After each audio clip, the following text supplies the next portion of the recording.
बुर्ज सरतान cancer 29 जुलाई 2026 को बुर्ज दलों में होने वाला ये मुकम्मल चांद बुर्ज सरतान वालों के 8वें घर में हो रहा है। क्योंकि चांद आपके बुर्ज का हाकिम सियारा है, इसलिए हर मुकम्मल चांद या नया चांद आप पर गहरा और ज़ाती जो असर है वो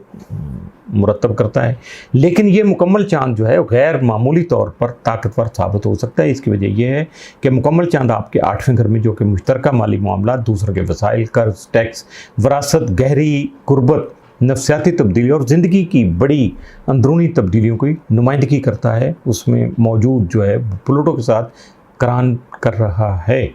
इसी दौरान सूरज और मुश्तरी आपके दूसरे घर में करान कर रहे हैं, जो ज़ाती आमदनी, माली वसाइल, खुद एतमादी, इज़्ज़त नफ्स और ज़ाती मलकियतों से ताल्लुक़ रखता है। इस तरह आपके दूसरे और 8वें घरों के दरमियान में एक ताकतवर महवर यानी एक्सेस जो है ना वो मुतहर्रक हो रहा है। 8वें घर के मुकम्मल चांद का मतलब ये है कि आपके बिजनेस पार्टनर, शरीकियात या जिन लोगों के साथ आप पैसों का लेन देन करते हैं, इनके साथ माली मामलात में हकूक़ और इख्तियारात यानी पावर डायनामिक्स जो हैं उनकी कशमकश हो सकती है। हो सकता है कि माजी में आपने मुश्तरका फ़ैसलों में अपनी ज़रूरतों को नज़रअंदाज किया हो या दूसरों को हद से ज़्यादा कंट्रोल दे दिया हो। अब आपको अपने कारोबार जो कारोबारी या ख़ानदानी जो रिश्ते हैं उनमें दबने के बजाय अपने हकूक़ के लिए ठंडे दिमाग से बात करनी होगी, ताकि अब माली कंट्रोल किसी एक के हाथ में ना रहे।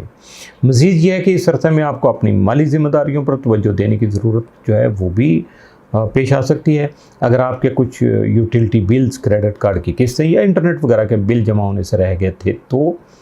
आपको इनकी फौरी अदायगी करनी होगी, ताकि आप पर कोई जुर्माना जो है ना वो ना लग सके और आपका घरेलू बजट भी मुतासर ना हो सके।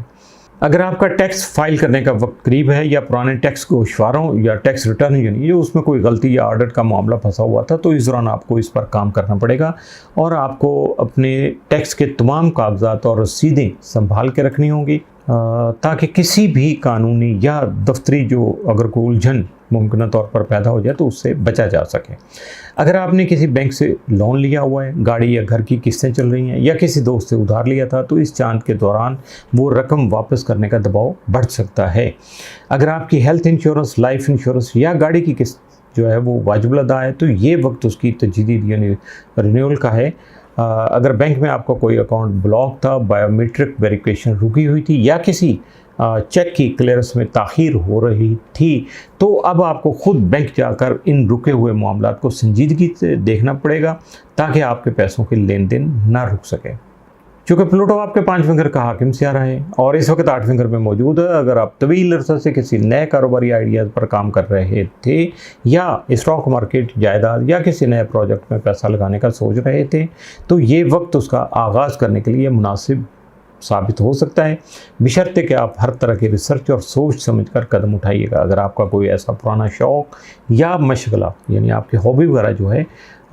ऐसी है कि जिसमें आपकी तख्लीकी सलाहियतें इस्तेमाल होती हैं, तो अब आप इसे अपनी आमदनी बढ़ाने के लिए भी बाकायदा साइड बिज़नेस के तौर पर शुरू कर सकते हैं।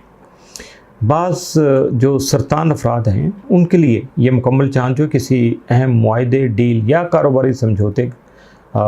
तय करने का या उनको फाइनल करने का वक्त होगा। अगर आपका किसी शख्स, बैंक या कंपनी के साथ पैसों के लेन देन या प्रॉपर्टी पर कोई कानूनी मुकदमा या तनाज़ा चल रहा था, तो अब आपको जो ये मामला जो है वो हल की तरफ लेके जा सकता है। अगर काफ़ी अरसा से किसी फ्री या बिज़नेस पार्टनर के साथ आपका इख्तलाफ चल रहा था, तो अब आपको यानी क्या कहते हैं कि बैठ के टेबल पे बैठ के बातचीत करने और कोई दरमियानी रास्ता इख्तियार करने पर आमादा हो सकता है, जिससे दोनों का माली नुकसान होने से बचत हो सकती है। 5वां घर जो है वो चूँकि मोहब्बत के रिश्ते, अज़वाजी ज़िंदगी और 8वां घर जो है गहरी जज्बाती वाबस्तगी, इत्मीनान और वफ़ादारी का होता है। ऐसे में इस मुकम्मल चांद का असर आपके रिश्ते में माजी की किसी गलतफहमी को अचानक सामने ला सकता है। ऐसे में ये वक्त गुस्से में आकर रिश्ता तोड़ने का नहीं है, बल्कि आपस में बैठकर पुराने गिले शिकवे ख़त्म करने और एक दूसरे पर भरोसा या एतमाद जो है वो बहाल करने का है। इसके साथ जो लोग तवील अरसे से अपने जज्बात छुपा रहे थे और वो अब अपने दिल की बात एक दूसरे के सामने खोलकर बयान करके मंगनी या शादी का फैसला कर सकते हैं। इस दौरान आपके दूसरे घर में सूरज और मुश्तरी का करान हो रहा है। इसके असरात के बायस आपको दफ्तर में तनख्वाह में इजाफा, बोनस या दफ्तर में किसी दूसरे मुलाजिम के इस्तीफ़ा देने से वो अहम ओहदा आपको मिल सकता है, या पहले से बेहतर तनख्वाह पर नई मुलाजमत की जो पेशकश है वो आप तक पहुंच सकती है। अगर आप बिज़नेस करते हैं तो इस दौरान आपको कोई बड़ा ऑर्डर, कोई नई कारोबारी डील या मुनाफा बख्श क्लाइंट मिल सकता है, जिससे आपके बिज़नेस की आमदनी में अचानक बड़ा इजाफा हो सकता है। चूँकि आठवां घर दूसरों के पैसे का है, हमेशा से होता है, तो इसलिए कुछ लोगों को विरासत, ख़ानदानी जायदाद की तकसीम या किसी करीबी शख्स की तरफ से माली फ़ायदा हासिल हो सकता है। इसके अलावा ये वक्त शरीक हयात के साथ बैठकर घर के अखराजात, बचत, मुश्तरका बैंक अकाउंट या नई सरमायाकारी पर गुफ्तगू करने के लिए भी मुनासिब साबित हो सकेगा। अगर आपके बच्चे कॉलेज या यूनिवर्सिटी जा रहे हैं तो इस दौरान उनकी तालीमी फ़ीस की जो प्लानिंग आप कर सकते हैं। इस मुकम्मल चांद का आपके 12वें घर में मौजूद यूरेनस के साथ, चूँकि इसकी ट्राइन बन रही है, अगर आप काफ़ी अर्सा से घर बदलने या शिफ्ट होने का प्लान बना रहे थे तो अब आपको कोई अचानक बेहतरीन जगह मिल सकती है। ये वक्त जज्बात में बहने के बजाय बिल्कुल हकीकत पसंदाना और दानिशमंदाना मनसूबाबंदी का है। अगर आप गुज़श्ता 6 माह से अपने पुराने कर्ज़े जो है वो कम करने, घर का माहाना बजट बनाने, फजूल खर्ची रोक कर बचत करने या अपने क्लाइंट्स को मुनज़्ज़म करने की कोशिश कर रहे थे तो अब आपकी वो मेहनत रंग लाना शुरू कर देगी। इस दौरान आपकी कारोबारी समझबूझ और पैसों का दुरुस्त इस्तेमाल आपके मुस्तक़बिल के माली इस्तेहकाम की एक मजबूत बुनियाद जो है वो रख